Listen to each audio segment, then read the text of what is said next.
Welcome back to the Proverbs series, guys. For today's video specifically, I want to go to chapter 18, verse 2, which says, "Fools find no pleasure in understanding, but delight in airing their own opinions." So the reason I wanted to look at this verse in particular is because I think we live in the golden age of opinions, right? Social media has handed everyone a microphone, a platform, and an audience, and the result is a culture that produces opinions faster than it produces understanding. Comment sections, threads, podcast, hot takes, YouTube debates, all of it operates on the same basic premise. What I think about this matters, and I need you to know what it is. And so the volume of opinion being generated at any given moment in any cultural moment is almost incomprehensible. And yet, by the most honest measures, we are not getting wiser, but instead we're getting louder. And it doesn't even necessarily mean we're getting wiser. So like for myself, bro, I was so bad at this in high school. Like, bro, I was like, dude, I had all sorts of people following me on Instagram, and I would just post my political opinions, bro. It was terrible, man. So I've since learned to just, again, yes, it's good to have opinions. It's obviously something that God gave us the ability to reason, but you don't always, I quickly learned that you don't always need to share them, man. And Proverbs 18:2 here diagnosed this problem 3,000 years, for context, that's when Solomon wrote it, before the internet even existed. The fool, he says, finds no pleasure in understanding. Their pleasure is in something else entirely, airing their own opinions. And so the fool is not someone who has no thoughts. They have plenty, but the problem is that generating and expressing those thoughts is the goal, not arriving at truth. And understanding is simply not what they are after. Coming directly after Proverbs 17:28, which told us that even a fool who keeps silent appears wise, Proverbs 18:2 shows us what happens when that same fool opens their mouth. The contrast between these two consecutive observations is almost deliberate in its sequence. Silence preserves the illusion, and speech destroys it. And the reason speech destroys it is precisely what verse 2 identifies. So let's break down the verse. Fools find no pleasure in understanding. Right? The word pleasure here is doing something important that we need to notice before moving on. Solomon is not saying fools are incapable of understanding, but he is saying they find no pleasure in it. It's not a motivational diagnosis, it is a motivational diagnosis, not an intellectual one. The issue is not capacity, it is desire.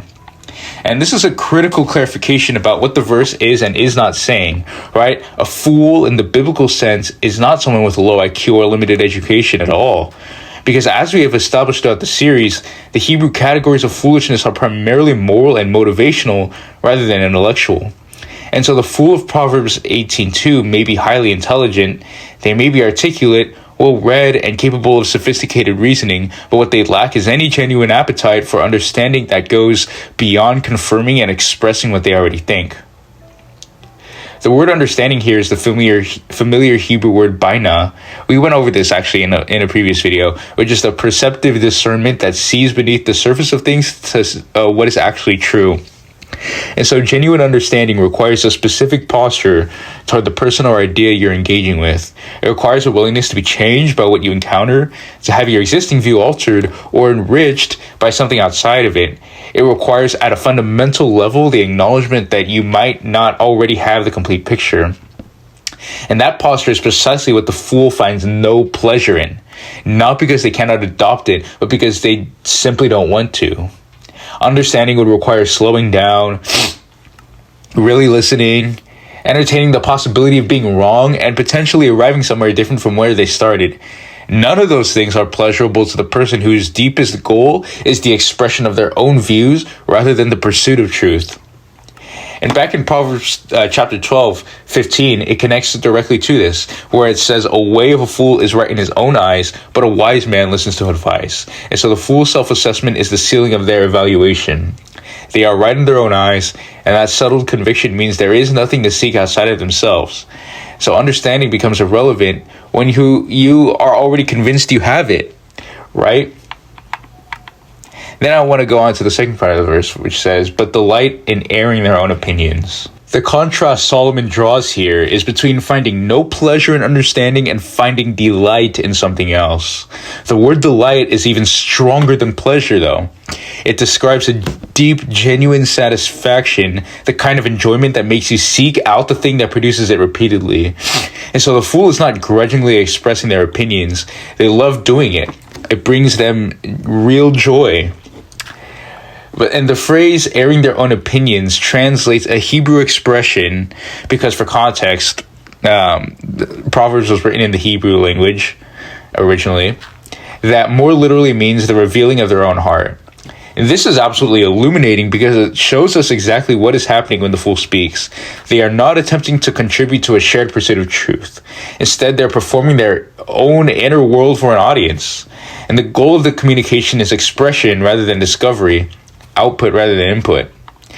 And this is where the verse connects to a pattern we recognize immediately in contemporary culture, right? The person who enters every conversation with their conclusion already formed and everything they say designed to support and broadcast that conclusion. The person who asks questions not to understand the answer, but to set up their next point. The person who, when challenged, does not engage with the challenge, but simply restates their original position more forcefully. These are all expressions of what Solomon is describing, and the delight is in the airing, not in what the airing might produce in terms of genuine mutual understanding. James 1:19, which has appeared multiple times in the series because it is consistently relevant, speaks directly to this.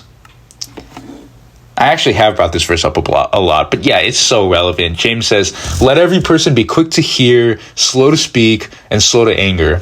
The quick to hear and slow to speak is basically the inversion of what Proverbs 18:2 describes, right? Like the fool is quick to speak and slow to hear, if they hear at all. But the wise person, conversely, has reversed those priorities, which is itself a reflection of what they are actually after, right? Like if your goal is understanding, then you listen first. But if your goal is expression, you speak first.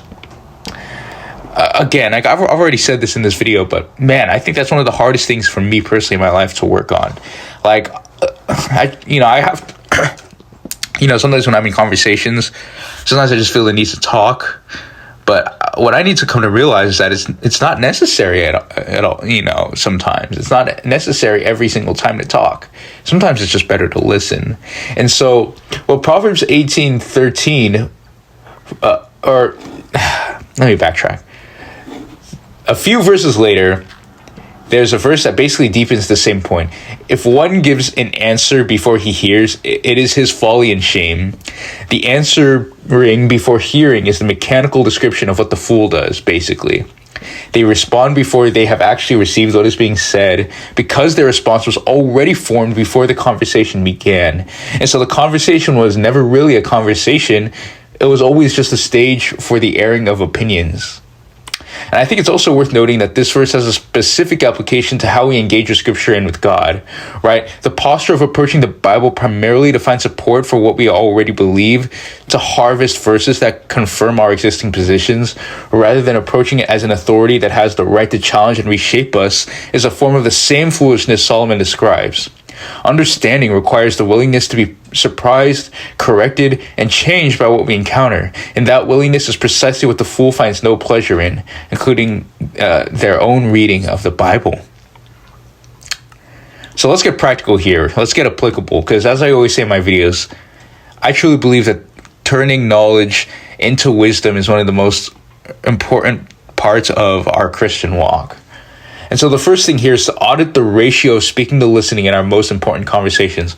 I already touched on that, but people who are not naturally talkers instead of listeners, like myself, you guys might want to hear this, because the most honest application of this verse, in my opinion, is a simple one. Yes, it is uncomfortable, but it's so simple, right? In the conversations that matter most to us, especially, how much time are we actually spending listening versus speaking? Not in a formal mechanical sense, but in terms of genuine orientation. Are we entering those conversations with curiosity about what the other person thinks? Or are we primarily looking for opportunity to say what we came to say? And most of us, if we track this honestly for even a few days, will find the ratio tilted further toward erring than we would like to admit. Correcting that ratio is not just a social skill.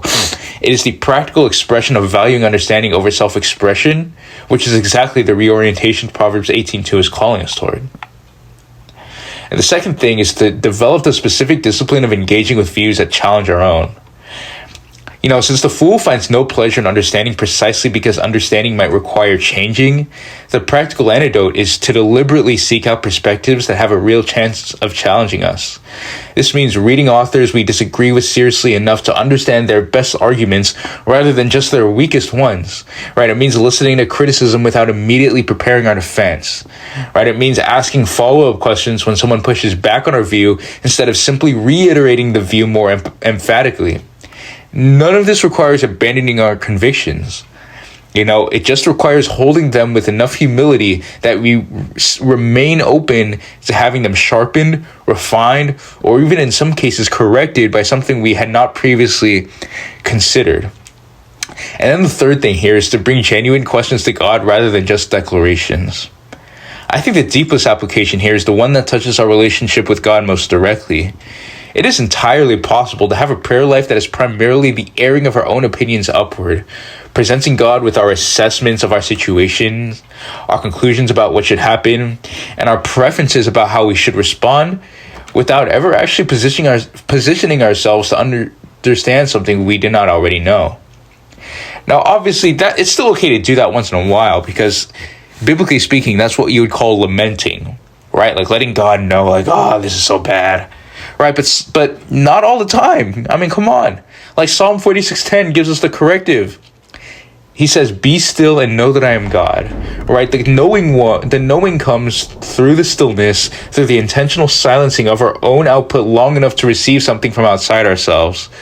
A prayer life that includes genuine listening, genuine openness to being challenged, redirected, or surprised by God is a spiritual equivalent of choosing understanding over the airing of our opinions. It is the posture of someone who actually wants to know rather than just to express.